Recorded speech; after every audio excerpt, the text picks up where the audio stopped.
so. In other words, Muslims don't deny the crucifixion. Muslims think that it was Judas Iscariot or somebody else who was crucified. No one denies the crucifixion. The crucifixion is a historic reality. The question becomes, is who are you putting on that cross? Is who on the cross your Judas Iscariot, who cannot save? Or is the one who is on the cross the King of the Jews? Because Palestinian Christians claim that they also believe in the crucifixion of Jesus. But the question is, who do they place on that cross? They place on the cross is a Palestinian revolutionist.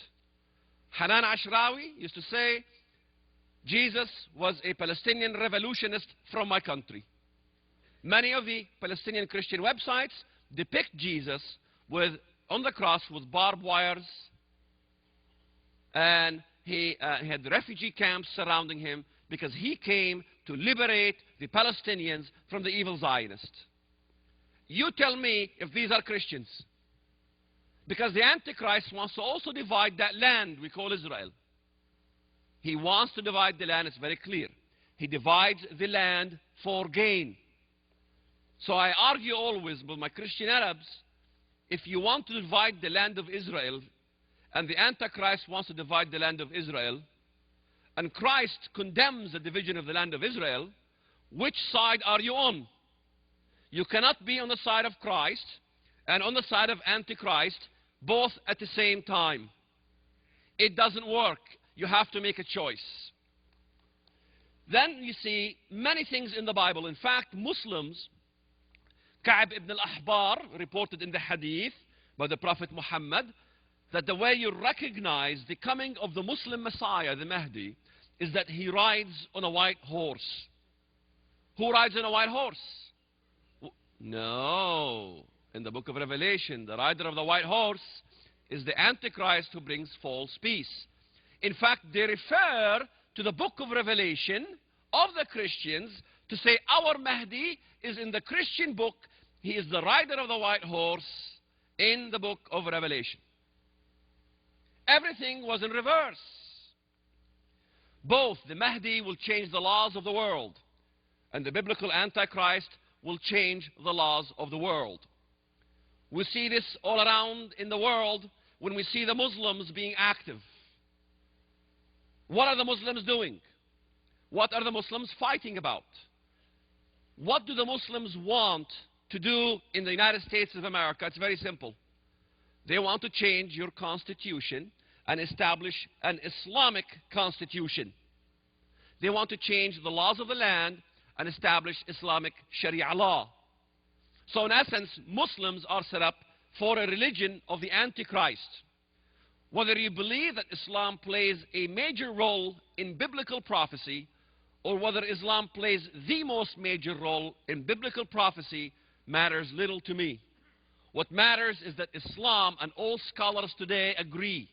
I haven't met a single Bible prophecy scholar who doesn't agree that Islam plays a major role in Bible prophecy, because all the nations that are mentioned in the Bible, that God mentions by name, that He destroys, all of them are Muslim nations.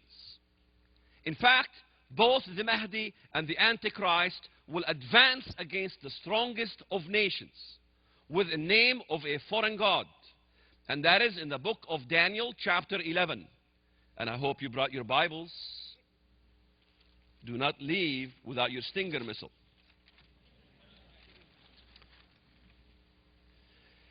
In chapter 11, verses very rarely ever discussed. Verse 39.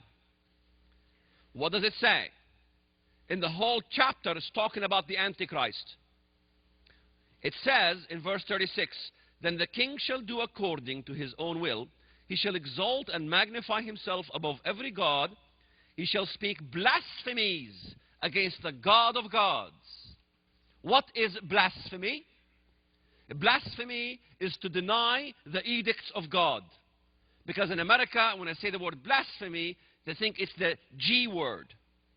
No, it's more than that. If you deny God's edicts, you've blasphemed God.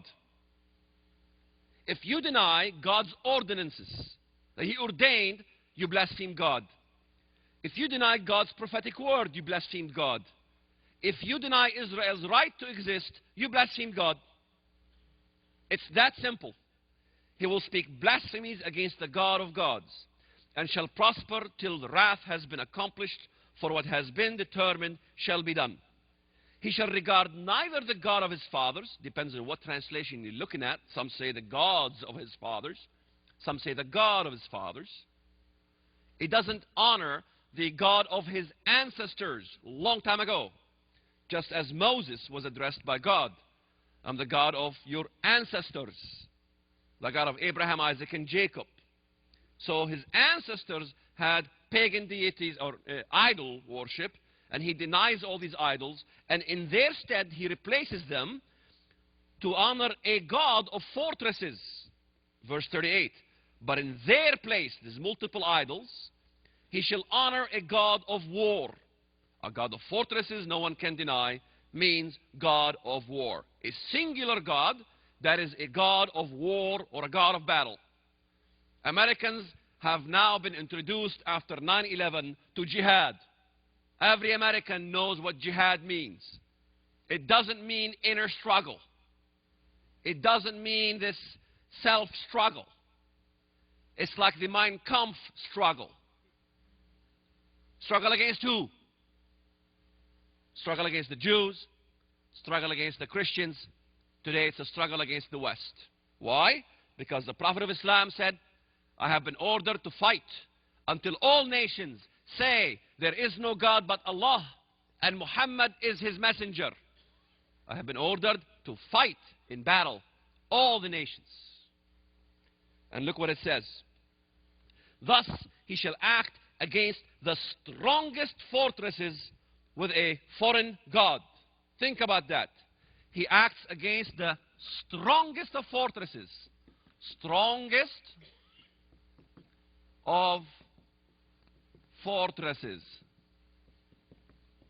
I don't know if I spelled fortresses correctly. English is my second language. I have an excuse. Who is the strongest of all fortresses in the world today? No one can deny it. You whipped the Japanese, you whipped the Russians, you're the strongest of all fortresses in the whole world. He will declare war against America. So if Antichrist rules America and rules the whole world, why is it saying that he declares war against the strongest armies, the strongest nations of the world? What else does that mean? That also means that the Antichrist is not the strongest nation in the world.